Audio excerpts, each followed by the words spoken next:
அனைவருக்கும் வணக்கம்.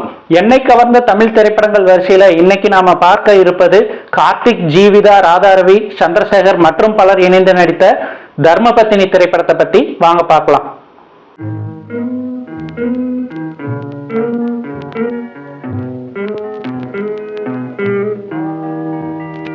இந்த படத்தோட கதை கரு அப்படின்றது பாத்தீங்கன்னா கார்த்திக் ஒரு போலீஸ் இன்ஸ்பெக்டர், அவரோட ஸ்டேஷன்லயே சப் இன்ஸ்பெக்டரா ஜாயின் பண்றாங்க ஜீவிதா. அவங்க ரெண்டு பேரும் லவ் பண்ணி கல்யாணம் பண்ணிக்கிறாங்க. ஜீவிதாவோட அக்கா காலேஜ் டேஸ்லயே சந்திரசேகரை லவ் பண்ணுவாங்க. ஆனா இவங்களோட அப்பாவான பூர்ணம் விஸ்வநாதன் அவங்க தகுதியை காரணம் காட்டி அவங்க ரெண்டு பேர்த்து காதலுக்கு ஒத்துழைக்க மாட்டாரு, கல்யாணம் பண்ணி தரமாட்டாரு. ஆனாலும் காலேஜோட ஒரு கெமிஸ்ட்ரி லேப்ல அவங்க அக்கா ஒர்க் பண்ணிட்டு இருந்தப்போ திடீர்னு அந்த யோசனையிலேயே ஏதோ ஒர்க் பண்ணிட்டே இருக்கிறப்போ அந்த கெமிக்கல்ஸ் வெடிச்சு அவங்க கண்ணு போயிடும், பார்வை போயிடும். அந்த நிலையில அவங்க கல்யாணமே பண்ணிக்காம வீட்டுல இருக்காங்க.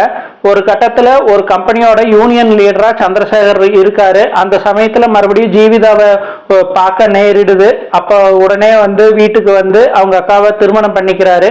அதே சமயத்துல இவங்களோட காதலுக்கும் பச்சை கொடி காட்டின பூர்ணம் விஸ்வநாதன் ரெண்டு திருமணத்தையுமே ஒரே நேரத்துல நடத்துறாரு. ஆனா வீட்டோட மாப்பிள்ளையா இருக்கணுங்கிற கண்டிஷன். இதற்கிடையில டிஜேன்ற ஒரு ரவுடி கேரக்டர்ல இருக்கிற ராதாரவி மூலமா இவங்க போலீஸ் ஸ்டேஷன்ல பல கேஸ்கள் பிரச்சனை வருது.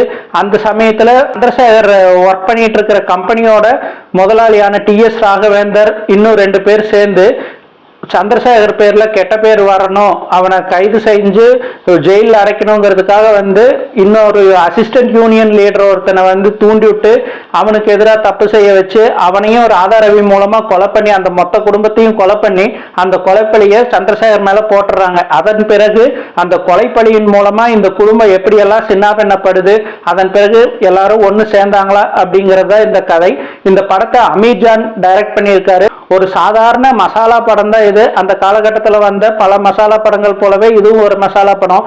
இந்த படத்துல என்னை கவர்ந்த விஷயம் அப்படின்னு பாத்தீங்கன்னா இந்த படத்துல தான் முதல்ல நான் இளையராஜான்ற ஒருத்தர் இப்படித்தான் இருப்பாரு, இவர் தான் இளையராஜா அப்படின்னு என் அப்பாவோ அம்மாவோ சொல்ல கேள்விப்பட்டு பார்த்தது ஒரு வீடியோ சாங்ல. அதாவது நான் தேடும் செவந்தி பூவிதுன்ற இந்த படத்தோட மிக புகழ்பெற்ற பாடல்ல அந்த படத்திலேயே கெஸ்ட் அப்பியரன்ஸ்ல இளையராஜா பாடி இருப்பாரு. அந்த பாடல் அவர் பாடினது ஒரு அட்ராக்ஷன். அதே மாதிரி அந்த காலகட்டத்தில் என்னோட வயசுக்கு அந்த பாடல் ஷூட் பண்ண இடத்துல பாத்தீங்கன்னா அந்த இளையராஜாவுக்கு பேக்ரவுண்ட்ல பாத்தீங்கன்னா நிறைய இந்த கிளிட்டரிங் பேப்பர்ஸ் எல்லாம் இருக்கிற மாதிரி இருக்கும்.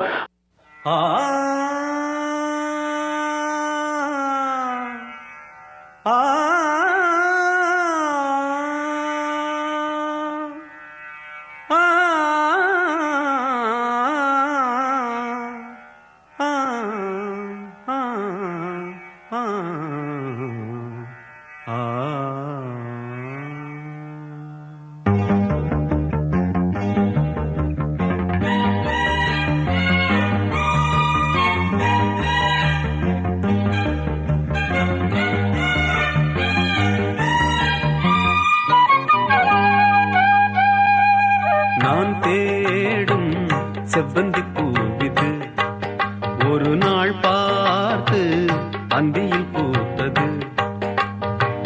பூவோ இது வாசம், போவோம் இனி காதல் தேசம். பூவோ இது வாசம், போவோம் இனி காதல் தேசம். நான் தேடும் செவ்வந்தி பூவிது ஒரு நாள் பார்த்து அந்தியில் பூத்தது.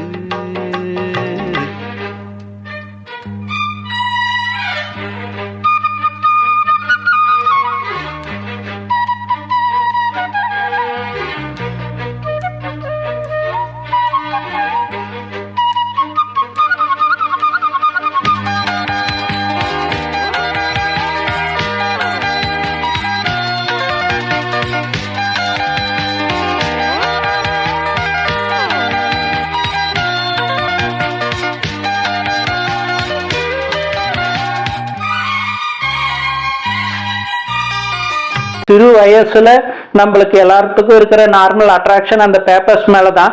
ஸோ அந்த மாதிரி அந்த பேப்பர்ஸ்னாலேயே அந்த பாட்டை ரசிச்சு அன்னையில இருந்து தான் இவர் தான் இளையராஜா அப்படின்ற ஒரு உருவத்தையும் ரசிச்சேன். அதனால இந்த படம் எனக்கு அந்த பாட்டின் மூலமா தான் ரொம்ப பிடிச்சது. இதை பத்தி சொல்லணும்னா இன்னொரு விஷயம் நான் சொல்லணும் இந்த படத்தை பத்தி. இந்த படத்தை நான் பார்த்த திரையரங்கம் பாத்தீங்கன்னா எங்க ஊருக்கு அருகில் இருக்கும் கள்ளிப்பட்டிங்கிற ஊர்ல இருக்கிற ஒரு திரையரங்கம். அந்த திரையரங்கத்துல எப்பவுமே ஈவினிங் ஷோ, அதாவது மாலை 6 மணி 6:30 6:45 வாக்குல ஃபர்ஸ்ட் ஷோ போடுவாங்க.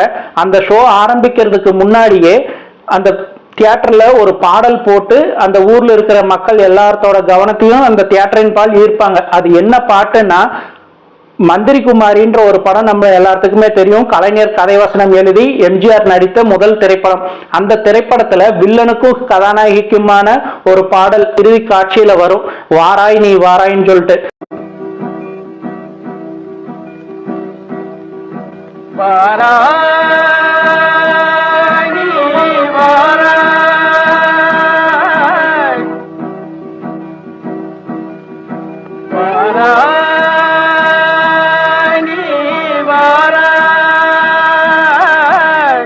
போகுமிடம் வெகு தூரமில்லை நீ